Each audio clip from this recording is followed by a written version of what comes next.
दोस्तों, दिल्ली विधानसभा के चुनाव का एक तरीका से बिगुल बज चुका है। सभी पार्टियां अपनी अपनी तैयारी में लगी हुई हैं। दोस्तों, अपनी अपनी कैंडिडेट की लिस्ट जारी करने में और दिल्ली का जो चुनाव का रण है उसे अपने अपने चुनावी वादों से जीतने के लिए लगी डरी हुई हैं। अपने आप में आम आदमी पार्टी और भारतीय जनता पार्टी और इंडियन नेशनल कांग्रेस, तीन पार्टी वहां पर अपने आप में अपना दावा मजबूत पेश करती हैं।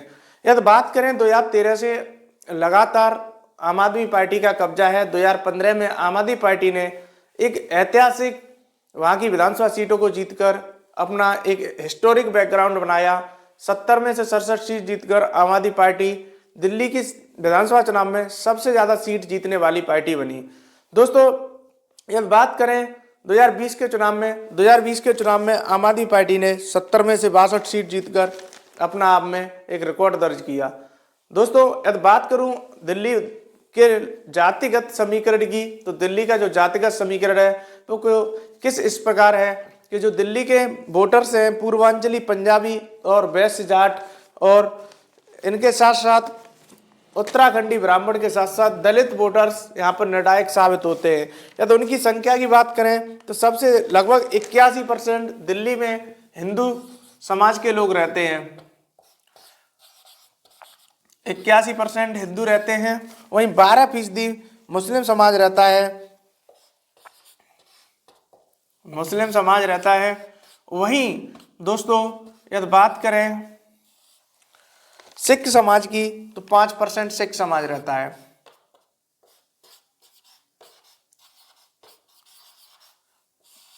लगभग ये वोटर्स दिल्ली विधानसभा चुनाव में निर्णायक साबित होते हैं और यही वोटर्स तय करेंगे कि दिल्ली का अगला सीएम कौन होगा। दोस्तों, ये जातिवाद बात करूं मैं तो जातिवाद जो है वो लगभग 8% जाट समाज, 8% वैश्य समाज। जो जाट समाज है वो 8% है और वैश्य समाज है वो भी 8% है। वहीं ब्राह्मण, उत्तराखंडी ब्राह्मण लगभग 15%, गुर्जर समाज लगभग 3%, इसी प्रकार यादव समाज लगभग दिल्ली पर 2% और सिख समाज 12%, दलित समाज 17%। लगभग जो दलित समाज का वोटर्स है वो लगभग 17% है। वहीं यदि बात करें पंजाबी खत्री समाज की तो वो लगभग 10% है। खत्री समाज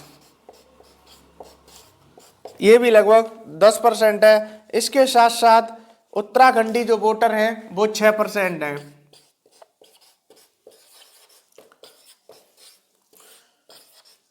वोटर लगभग 6% है। दोस्तों, बात करें दिल्ली की, अपने अपने सभी चुनावी वादे जो है वो हर पार्टी अपना अपना चुनावी वादा कर रही है।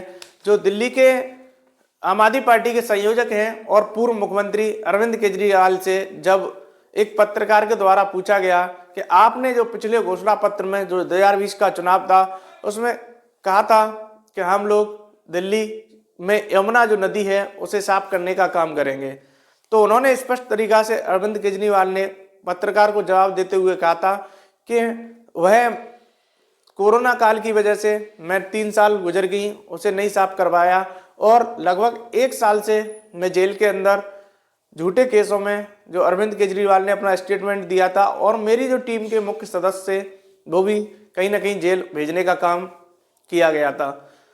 दोस्तों, जब ये बात पत्रकार ने कहा था कि मैं दिल्ली की जनता से कहना चाहूँगा कि अगले जो 5 साल हैं अरविंद केजरीवाल जी कि वो भी मुझे दें, अरविंद केजरीवाल ने पत्रकार से कहा था। तो दोस्तों, वो अगले 5 साल के लिए उन्होंने एक योजना थी महिला सम्मान योजना, उसमें लगभग 2100 रुपये सम्मान राशि महिलाओं को देने के लिए काम किया है।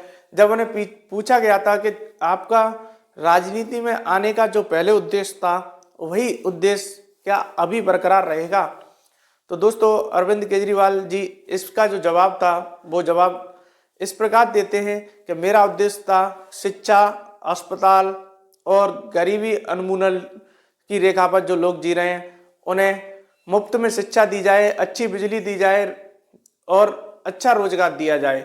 दोस्तों यही इसी पर एक जो पत्रकार का जवाब था उनके लिए कि आपने एमसीडी के बारे में कि आप भी जैसे कहते हैं डबल इंजन की सरकार, तो दिल्ली के अंदर कहीं ना कहीं आम आदमी पार्टी डबल इंजन की सरकार है, क्योंकि सत्ता में है, उसके बाद में एमसीडी में भी आम आदमी पार्टी की अपने आप में मेयर है। जब एमसीडी में भी आम आदमी पार्टी की मेयर है, तो जब इस जवाब पर उन्होंने कहा था कि पहले जो सफाई कर्मचारी थे वो लगभग 12-12 महीने हड़ताल पर बैठा करते थे, मगर अब कोई सफाई कर्मचारी, जब से हम एमसीडी में मेयर बने हैं, हमारी पार्टी जब से एमसीडी में आई है, तब से न तो कोई सफाई कर्मचारी अभी तक धरने पर बैठा है। उसका जो भी कार्य है वो हमने साफ और स्वच्छ तरीका से उसकी सैलरी महीने के हर पहली फर्स्ट डेट को डालने का काम किया है। दीपावली के त्यौहार के, जब दीपावली का त्यौहार था तो सभी सफाई कर्मचारियों की सैलरी हमने उन्हें पहले ही देने का कार्य किया है। दीपावली के त्यौहार पर उन्हें नवंबर मंथ की भी सैलरी हमने दे दी। दोस्तों जब ये पत्रकार से उन्होंने वादा किया, अरविंद केजरीवाल ने दावा किया था पत्रकार से कि मैं जो दिल्ली का जो विधानसभा चुनाव है वो आम आदमी पार्टी जीतने जा रही है, मगर हमारी सरकार ने उन्हें, जो आम आदमी पार्टी के संयोजक हैं अरविंद केजरीवाल, उन्होंने कहा दिल्ली के गरीब नौजवान जो छात्र हैं उनके लिए कि हमारी सरकार ने छात्रों के हित में काम किया है, छात्रों के हित में काम करेंगे। दोस्तों इसी पर पूछा जाता है कि पटपड़गंज, यहाँ से पहले चुनाव मनीष सिसोदिया जी लड़ा करते थे, मगर अभी आम आदमी पार्टी में फिलहाल ही 2 दिसंबर को अवध ओझा सर, जो शिक्षा के नाम जगत से जुड़े हुए हैं, उन्हें शामिल किया जाता है और उन्हें पटपड़गंज से टिकट दे दी जाती है।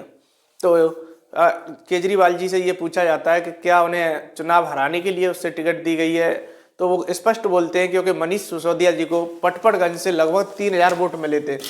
3000 वोट मनीष सिसोदिया जी को मिले थे, 3000 वोट से जीते थे, 3000 वोट से मनीष सिसोदिया लगभग जीते थे। इसलिए कहीं ना कहीं मुकाबला थोड़ा रोचक था पटपड़गंज विधानसभा सीट का। तो उन्होंने कहा कि जो इसका अंतर होता है वो तो बढ़ता और घटता रहता है, ऐसा कुछ नहीं है। वो दोनों लोगों का आपस में मसला है, वो शिक्षा से जुड़े हुए हैं, वो भी शिक्षा से जुड़े हुए थे, तो वो चाहते थे कि यह सीट शिक्षा से जुड़े हुए व्यक्ति को ही विरासत में मिले, इसलिए उन्होंने उन्हें देने का काम किया है। दोस्तों जब ये बात उनसे बोली गई तो उन्होंने कहा कि जो हमारे मुद्दे हैं वही मुद्दे रहेंगे, जिस मुद्दों को लेकर हम काम कर रहे थे वही मुद्दों को लेकर आगे भी बढ़ेंगे। जब उनसे कहा था कि 2025 के जो चुनाव, विधानसभा चुनाव में यदि आम आदमी पार्टी सरकार में आती है, सत्ता में आती है, तो मुख्यमंत्री कौन बनेगा, तो दिल्ली में यदि सत्ता में आती है तो उन्होंने स्पष्ट तरीका से कह दिया कि मुख्यमंत्री मैं बनूंगा। 80 को तो मेरा जो सरकार पर झूठे आरोप लगे थे, इसलिए मैंने इस्तीफा दिया, क्योंकि जो जनता की अदालत होती है वो कहीं ना कहीं सबसे बड़ी अदालत होती है। इसे कहते हुए उन्होंने कहा या जनता मुझे चुनेगी या जनता मुझे न्याय देगी तो 2025 में चुनाव जिताकर दिल्ली का सीएम बनाएगी।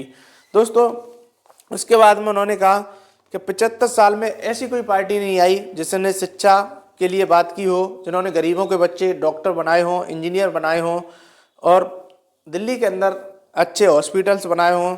दोस्तों यदि उन्होंने कहा कि हम किसी भी चुनाव को कभी भी हल्के में नहीं लेते हैं, जो भी चुनाव लड़ते हैं वो गंभीरता से लड़ते हैं, और जो दिल्ली का चुनाव है इसे भी हम गंभीरता से चुनाव को लड़ रहे हैं। दोस्तों वो जब एक व्यक्ति के द्वारा उनसे क्वेश्चन किया गया तो उन्होंने कहा कि केजरीवाल की कोई भी गारंटी है वो कभी झूठी नहीं हो सकती, समय लग सकता है मगर कार्य पूर्ण रूप से किए जाएंगे। जो पिछले 5 साल में नहीं हो पाए वो अगले 5 साल में करने का काम किया जाएगा। उन्होंने कहा कि फर्जी केस में मुझे जेल भेज दिया गया, इसलिए जो काम थे वो नहीं हो पाए। आने वाले समय में जो भी कार्य रह गए वो काम करने का हमारी पार्टी कार्य करेगी।